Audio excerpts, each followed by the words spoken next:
नमस्कार, सुप्रभात। मैं हूं आपके साथ गौरव शुक्ला और मैं हूं Raj Thakur. Morning prime time में आपका स्वागत है। हम पंजाब, हरियाणा, हिमाचल की खबरों पर नजर डालेंगे। पूरे दिन में आज क्या कुछ खास होगा उससे भी आपको रूबरू करवाएंगे और शुरुआत आज की सुबह की सुर्खियों के साथ। तो मॉर्निंग प्राइम टाइम में ये सुर्खियां आपने देखी, अब आपको खबरों से रूबरू करवाते हैं, बाखबर करवाते हैं और शुरुआत करते हैं उस खबर के साथ जिसने पूरे भारत को हिलाकर रखा हुआ है। जम्मू के सुंजवान की बात कर लेते हैं गौरव। जी बिल्कुल, जम्मू के सुंजवान से हम शुरुआत करने जा रहे हैं। जम्मू के सुंजवान में सेना कैंप पर हमले की कहानी वही पुरानी है। कायर आतंकवादियों ने कैंप पर हमला बोला और उनसे मुठभेड़ में हमारे 5 वीर जवान शहीद हो गए। सवाल यह है कि ऐसे हमलों में कब तक हमारे जवान शहीद होते रहेंगे? आखिर पाक को उसकी कायराना हरकत पर जवाब क्यों नहीं दिया जाता?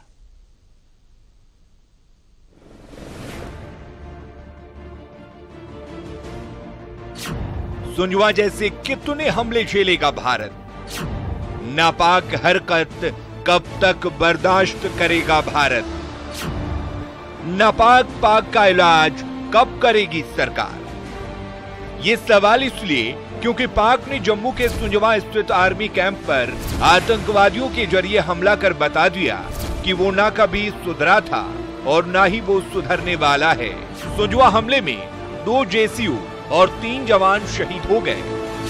हमले में 1 सिविलियन की भी जान चली गई, जबकि हमले में 10 लोग घायल हुए हैं। घायलों में 6 महिलाएं और 1 बच्चा भी शामिल है।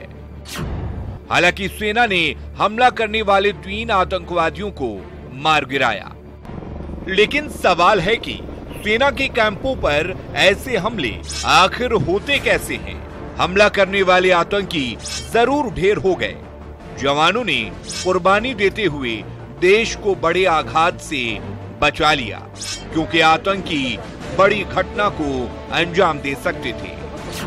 आतंकी जिस फैमिली कैंपस में घुसे थे उसमें 700 से ज्यादा लोग रहते हैं और कैंपस के सभी लोग आतंकियों के निशाने पर थे। लेकिन जाबाजी दिखाते हुए जवानों ने आतंकियों को ढेर कर दिया।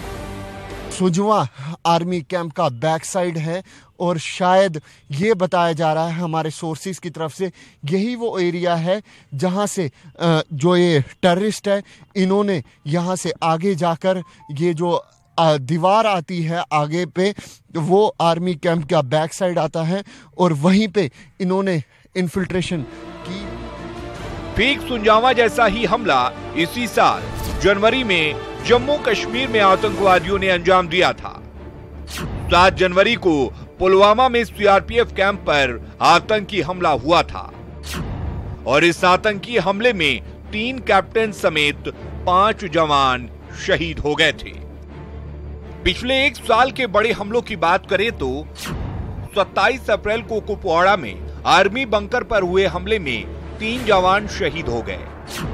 26 अगस्त को पुलवामा पुलिस लाइन में हुए हमले में 8 जवान शहीद हो गए। 3 अक्टूबर को श्रीनगर के बीएसएफ कैंप पर हुए हमले में 1 जवान शहीद हुआ, जबकि 31 दिसंबर को पुलवामा में सीआरपीएफ कैंप पर हुए हमले में 5 जवान शहीद हो गए। साफ है, जब आतंकी बार बार नापाक हरकतों को अंजाम देंगे तो सवाल उठेंगे ही और देश भी चाहेगा कि कायर पाकिस्तान को एक बार रूह कपा देने वाला सबक जरूर सिखाया जाए, जिससे वो दोबारा सुंजावा जैसे हमले करवाने की भूल ना करे। Bureau report.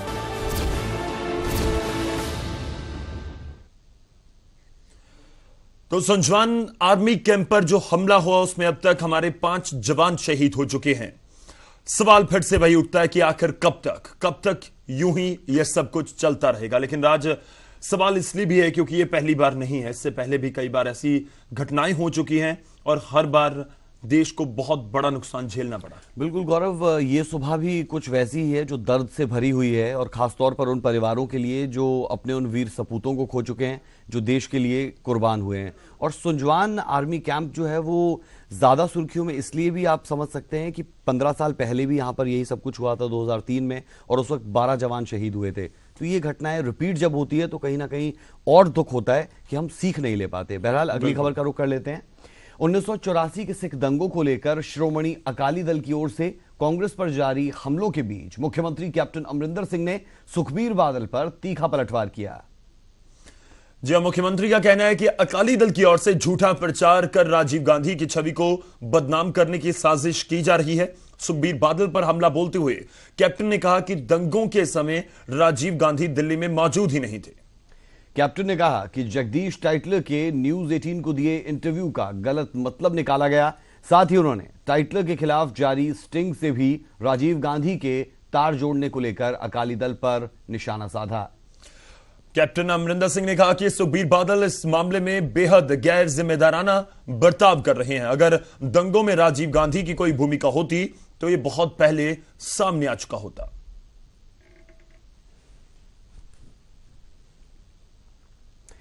बहुत अजीब अजीब सी चीजें निकलकर सामने आएंगी जब आप इतिहास में जाएंगे और उसे भविष्य में तलाशने की कोशिश करेंगे गौरव। और कुछ ऐसा यहां दिखता है।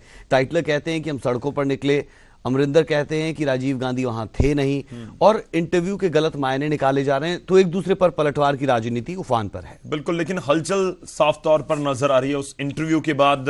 और सवाल जैसे लगातार हम उठाते हैं कि अगर अभी तक ये चीजें सामने नहीं आई थी तो इंसाफ भी क्यों नहीं मिला है। 34 साल हो चुके हैं। बिल्कुल, आगे बढ़ते हैं, अगली खबर का रुख करेंगे। अगली खबर लुधियाना से है। लुधियाना नगर निगम चुनाव से जुड़ी हुई।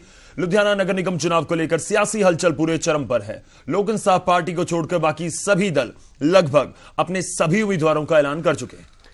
इन चुनावों के लिए नामांकन के अब सिर्फ 2 दिन बचे हैं। ऐसे में आज बड़ी संख्या में उम्मीदवारों के नामांकन पत्र भरने की उम्मीद है। गौरतलब है कि लुधियाना में कुल 95 वार्ड है जिनके लिए 24 फरवरी को वोटिंग होनी है और 27 फरवरी को नतीजे आएंगे। खास यह भी है कि 2 ही दिन, केवल आज यानी सोमवार और मंगलवार, 13 तारीख आखिरी है जब नामांकन पत्र अपना दाखिल किया जा सकता है। ऐसे में न सिर्फ ऐलान करना होगा बल्कि जल्दी से सब कुछ क्लियरेंस लेकर जो उम्मीदवार हैं, खासतौर पर हम लोक इंसाफ पार्टी का जिक्र कर रहे हैं, लोक इंसाफ पार्टी के उम्मीदवारों को अपनी जो नामांकन पत्र है वो भी दाखिल करना होगा मंगलवार तक ही।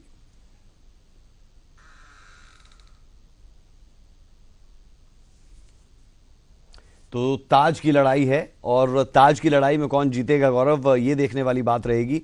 क्योंकि वक्त जैसे जैसे बीत रहा है तो सियासी गतिविधियां भी लुधियाना में कहीं ना कहीं बढ़ती जा रही है और तमाम जो दिग्गज है वो वहीं की तरफ रुख भी करेंगे आने वाले दिनों में। बिल्कुल रुख करेंगे। एक साख का सवाल हो जाता है।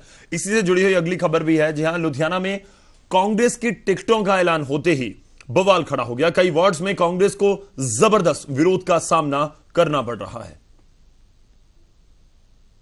50% कोटा किथे है? नहीं चलेगी, धक्काशाही नहीं चलेगी। लुधियाना में कांग्रेस सांसद रवनीत बिट्टू के घर के बाहर धरने पर ये बैठी महिलाएं कांग्रेस वर्कर हैं, जो कि टिकटों के बंटवारे को लेकर नाराज हैं। इनका आरोप है कि हाईकमान ने पुराने वर्करों को नजरअंदाज किया और बाहरी उम्मीदवारों को टिकटें बांटी गई, जो कि उनके साथ सरासर नाइंसाफी है। आरोप ये भी है कि जिन लोगों को टिकटें दी गई वो या तो किसी बड़े नेता की पत्नियां हैं या फिर उनके रिश्तेदार। कई जगहों पर पति पत्नी को अलग अलग वार्डों से उम्मीदवार बनाए जाने का भी इल्जाम लग रहा है। कर रहे ने रोज धरना बैठे ने, ये सारियां भैणां ने अप्लाई किया है और सारियां कांग्रेस वर्करां ने, जिन्हां दे विचों इन्हां लोकां ने उन्हां औरतां नूं टिकटां दित्तियां ने, उन्हां औरतां दी सिफारिश कीती है जिन्हां ने घर बैठियां ने और करोड़ापति औरतां ने। उस ओहदे सानूं एक स्टैंप मिलनी चाहिए। वहीं ताजपुर रोड पर स्थित वार्ड नंबर 17 में कांग्रेसी वर्करों ने रोष प्रदर्शन किया और हाईकमान के खिलाफ जमकर नारेबाजी की गई। कांग्रेसी वर्करों ने आरोप लगाया है कि 35 सालों से भी ज्यादा वक्त तक पार्टी से जुड़े लोगों को अनदेखा किया जा रहा है और पार्टी हाईकमान ने बाहरी उम्मीदवारों को टिकटें बांटी है। इन लोगों ने इस वार्ड से उम्मीदवार बदलने की मांग की है। ਜਿਹੜੀ ਰਾਤੀ ਲਿਸਟ ਆਈ ਹੈ ਸਾਡੇ ਵਾਰਡ ਦੀ ਕਿ ਟਿਕਟ ਸੰਜੀਵਨੀ ਦੀ ਮਿਸੀ ਗਈ ਹੈ, ਇਹ ਬਹੁਤ ਜ਼ਿਆਦਾ ਗਲਤ ਕੰਮ ਕੀਤਾ ਸਾਡੀ ਕਾਂਗਰਸ ਪਾਰਟੀ ਨੇ। ਜਦ ਕਿ ਅਸੀਂ 30-35 ਸਾਲਾਂ ਤੋਂ ਕਾਂਗਰਸ ਪਾਰਟੀ ਦੀ ਸੇਵਾ करते आ रहे हैं। काबिले गौर है कि लुधियाना के 95 वार्डों में कांग्रेस की तरफ से बड़े स्तर पर महिला उम्मीदवारों को टिकटें दी गई हैं, लेकिन उम्मीदवारों की चुनाव प्रक्रिया वर्करों के गले नहीं उतर रही और यही चीज आने वाले वक्त में कांग्रेस पार्टी के लिए सिरदर्दी भी बढ़ा सकती है। लुधियाना से जसवीर बराड़, न्यूज़ 18 पंजाब। नहीं चलेगी, नहीं चलेगी।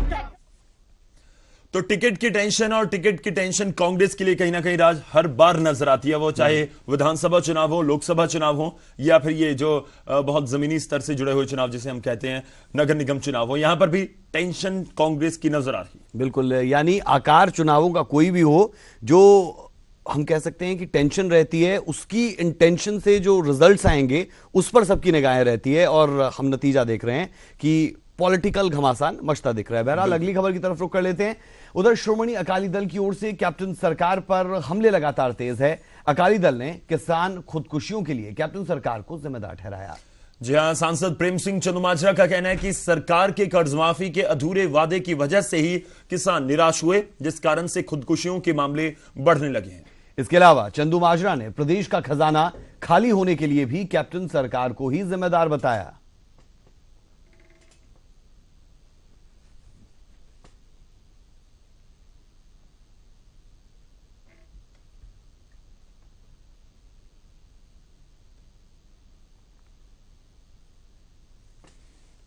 किस तरह कैप्टन सरकार पर निशाना साध रहे हैं अकाली दल के सांसद प्रेम सिंह चंदूमाजरा, जरा वो भी सुन लेते हैं। हालत जी आ तनखाह देने जोगी भी नहीं रही, सो ऐसे हालातों में किसान नूं अगे तो कोई कर्जा देने नूं तैयार नहीं है। 400-500 खुदकशी किसान की पिछले 8-9 महीनों च हो देनी, ये बहुत बड़ी चिंता वाली गल आ। ये गल मैं लोक सभा च जनरल बजट की बहस समय भी कही आ भी पंजाब नूं बचाओ, जे बच्चा नलायक निकलिया। कैप्टन अमरिंदर सिंह ने ते बड़े बड़े वादे किए, लारे लाए आ जो पूरे नहीं हो सके, ते फ्लॉप हो गई सरकार। कैप्टन अमरिंदर सिंह के बस का काम नहीं है अज पंजाब नूं संभालना, ते पंजाब ने हिंदुस्तान के तरक्की लई, हिंदुस्तान की आज़ादी लई बड़े अहम रोल पाए ने। सो इस करके कोई इहदा हल कढ़ण लई, कोई इहदी विਉਂਤ बनाउण लई केंद्र नूं लाजमी। बाहरी सियासत तू क्या ना करवाए, बयानों को हर पार्टी अपने तरीके से कैसे मोल्ड करती है हम देखते हैं। 10 महीने में कांग्रेस कहती है कि हमने वो सब कुछ किया जो कोई नहीं कर पाया, और अकाली और दूसरी पार्टीज कहती है कि सरकार फ्लॉप है। जी बिल्कुल, और खास तौर पर किसानों का मुद्दा, क्योंकि एक बड़ा वोट बैंक भी है, बड़े वादे कांग्रेस की तरफ से किए गए, और इस सबके बीच अकाली दल को भी अपना बड़ा वोट बैंक नजर आता है, और ये ऐसा मुद्दा है कहीं ना कहीं कोई पॉलिटिकल पार्टी कभी छोड़ती नहीं है।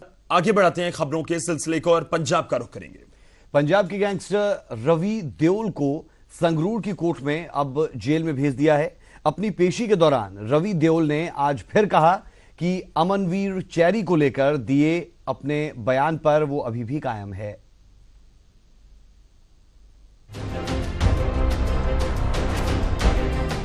8 दिनों के पुलिस रिमांड के बाद रविवार को गैंगस्टर रवि देओल को दोबारा संगरूर अदालत में पेश किया गया। पुलिस ने कोर्ट से रवि देओल का 2 दिन का पुलिस रिमांड मांगा था, लेकिन अदालत ने इसे नामंजूर करते हुए रवि देओल को 23 फरवरी तक न्यायिक हिरासत में भेज दिया है। इस दौरान मीडिया के सामने रवि देओल ने एक बार फिर से अपने इल्जाम दोहराए और उसने कहा कि वो अभी भी अपने बयानों पर कायम है। रवि देओल ने साफ किया कि अकाली नेता परमिंदर सिंह ढींसा का रिश्तेदार अमनवीर चैरी 2010 तक पूरी तरह से उसके संपर्क में था और किसी दूसरे नंबर के जरिए चैरी के साथ उसका संपर्क था। उसने कहा कि इस संबंध में वो सारे सबूत पुलिस को दे चुका है। रवि ने साफ किया कि वो किसी भी कांग्रेसी नेता के दबाव के चलते ये बयान नहीं दे रहा है और उसने जो कुछ भी इल्जाम लगाए हैं वो पूरी तरह से सच है। अपने आप पेश होएंगे नहीं, वो कह रहे हैं जेड़ा थोड़ी सारे ਇਹਦੇ ਵਿੱਚ ਦਿਮਾਗ ਆ ਕਾਂਗਰਸ ਦਾ ਚੱਲ ਰਿਹਾ ਹੈ, ਕਿਸੇ ਦਾ ਦਿਮਾਗ ਨਹੀਂ ਚੱਲ ਰਿਹਾ ਹੈ। ਹਾਂਜੀ, ਕਿਸੇ ਦਾ ਦਿਮਾਗ ਨਹੀਂ ਚੱਲ ਰਿਹਾ। सच है जी, सच नहीं जेड़े वो कह रहे हैं कि थोड़े तो कांग्रेसी तो लोग कर रहे हैं, की कहना थोड़ा सच चल रहा है, सच। वहीं रवि देओल के पिता ने भी ये पुष्टि कर दी है कि रवि का मन्नू मास्टर के साथ काफी मेल मिलाप था और वो उनके घर भी आता था, लेकिन इस दौरान रवि देओल के पिता अमनवीर चैरी के बारे में कुछ भी बोलने से बचते भी दिखाई दिए। वो काफी गलत रास्ते से जाना मैं मानता भी। देखो चैरी बारे मैं कुछ नहीं बोल सकता, एक मनु मास्टर बारे जरूर है, मैंने मुक्त कई बार मैं इन्होंने रोकया भी है, इन्हें मैंने घूरिया वो कहे तुम्हारा घर भी आना जाना पहला अज तो 7-8 साल पहले। बताते चले कि कुछ दिन पहले रवि देओल ने खुद संगरूर अदालत में जाकर सरेंडर कर दिया था और इस दौरान रवि ने पूर्व वित्त मंत्री परमिंदर ढींडसा के करीबी अमनवीर चैरी पर गंभीर इल्जाम लगाए थे, जिसके बाद पंजाब की सियासत गर्मा गई थी। संगरूर से सुरेंद्र गोयल, न्यूज़ 18 पंजाब।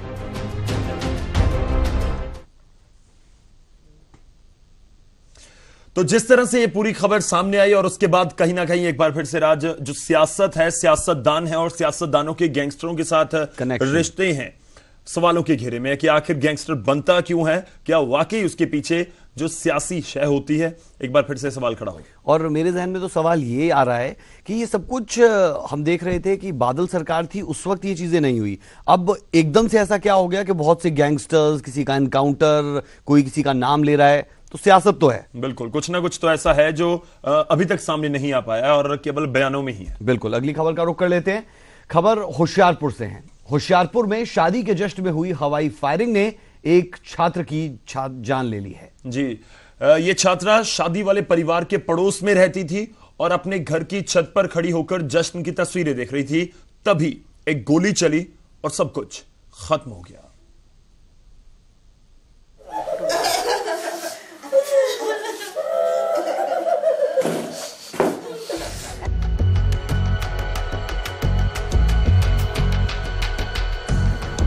घर में आज एक बेटी की बारात आनी थी, लेकिन पिता की तरफ से जागो निकालते वक्त झूठी शान के लिए चलाई गई गोलियों ने इस शादी समारोह को मातम में तब्दील कर दिया।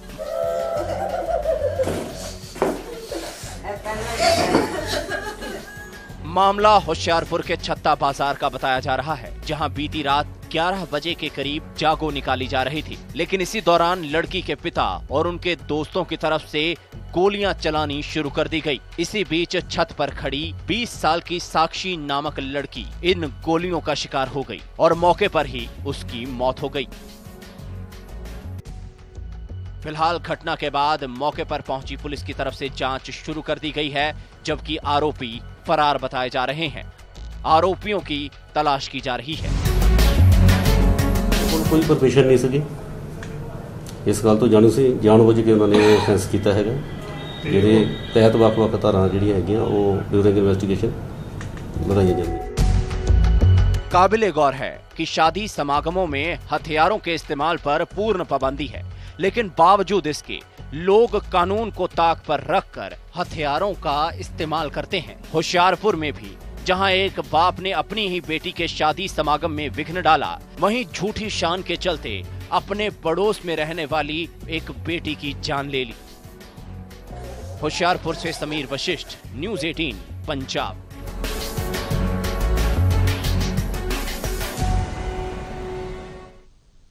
ये कैसी शान, ये कैसा रसूख जो किसी की जान पर भारी पड़ जाए और अपने पूरे फंक्शन को, जो कार्यक्रम है, उसको भी कहीं ना कहीं खत्म कर दे। बिल्कुल, और इस पर कानून बन चुके हैं कि आपको शादियों में खास तौर पर हवाई फायरिंग नहीं करनी है, पब्लिक प्लेस पर नहीं करनी है, लेकिन लोग हैं कि मानने का नाम नहीं लेते। बहरहाल अगली खबर की तरफ रुख कर लेते हैं। खबर भटिंडा से है। भटिंडा में बिजली विभाग के एक जेई के खूनी खेल से हड़कंप मच गया। मानसिक तौर पर बीमार बताए जा रहे इस शख्स ने अपनी पत्नी और बेटी को गोली मार दी। फिलहाल दोनों की हालत खतरे से बाहर है। उधर आरोपी फरार है।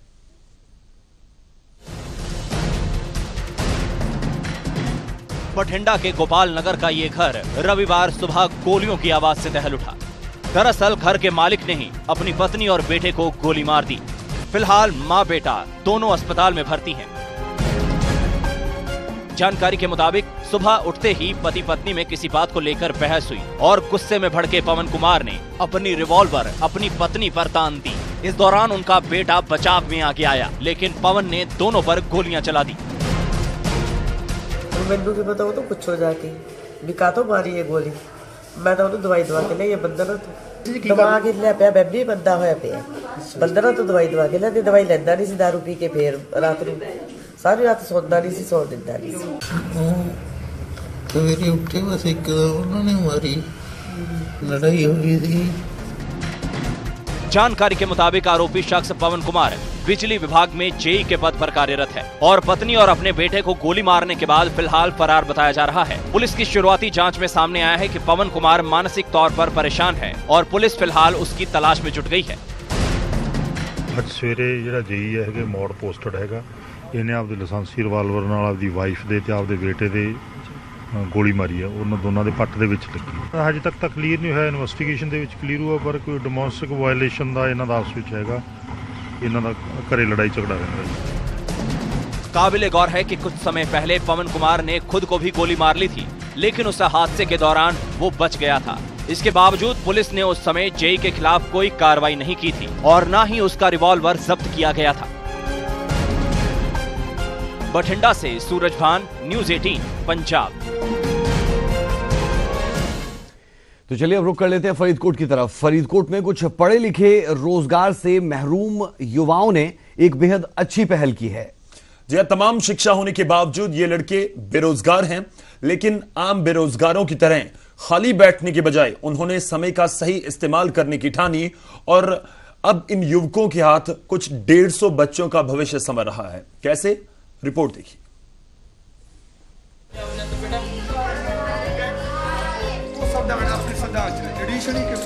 बेरोजगार हैं तो क्या हुआ?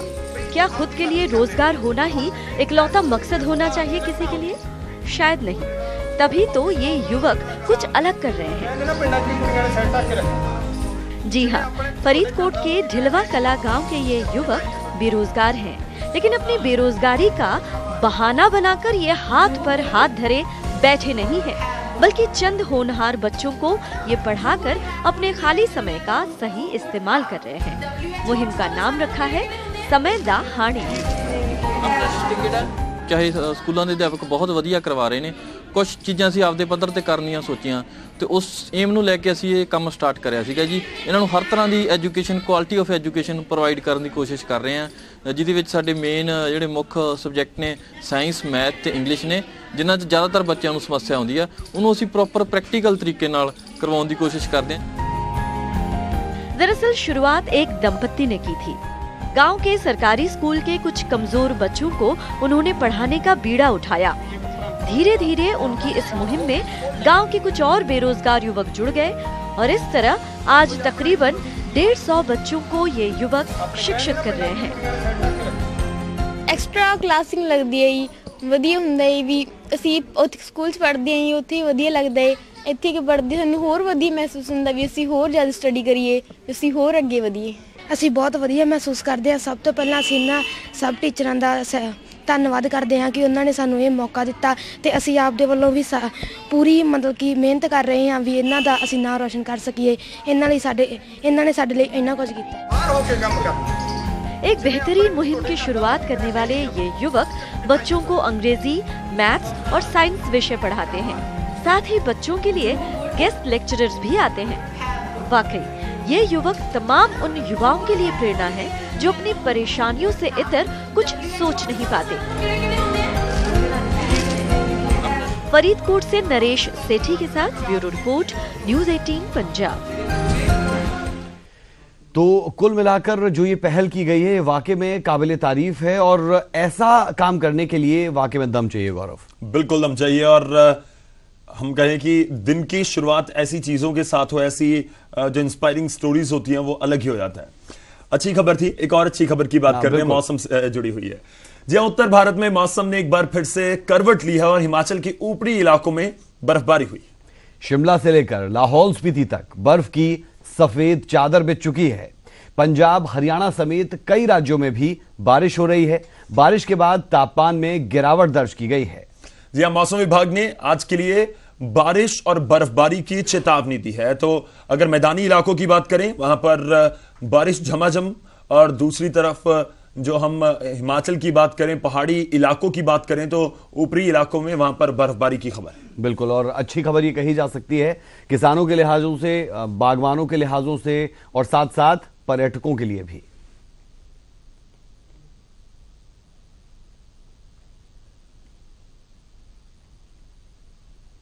तो ये अच्छी खबर गौरव, कहीं ना कहीं बहुत से अब प्लेन्स के लोग ऐसे होंगे जो शिमला की तरफ रुख करेंगे और पहाड़ी इलाकों की तरफ जाएंगे कि बर्फ जो ड्रीम है उसे कम से कम देख लें। बिल्कुल, इससे ये भी होगा कि थोड़ा सा डिले, कहीं ना कहीं गर्मी होगी और ठंड थोड़ा और लंबी खिंच सकती है, जिस तरह से बर्फबारी हुई है या फिर बारिश हुई है। बिल्कुल, चलिए अच्छी खबर थी मौसम के साथ जुड़ी हुई, जिनको ठंड पसंद है।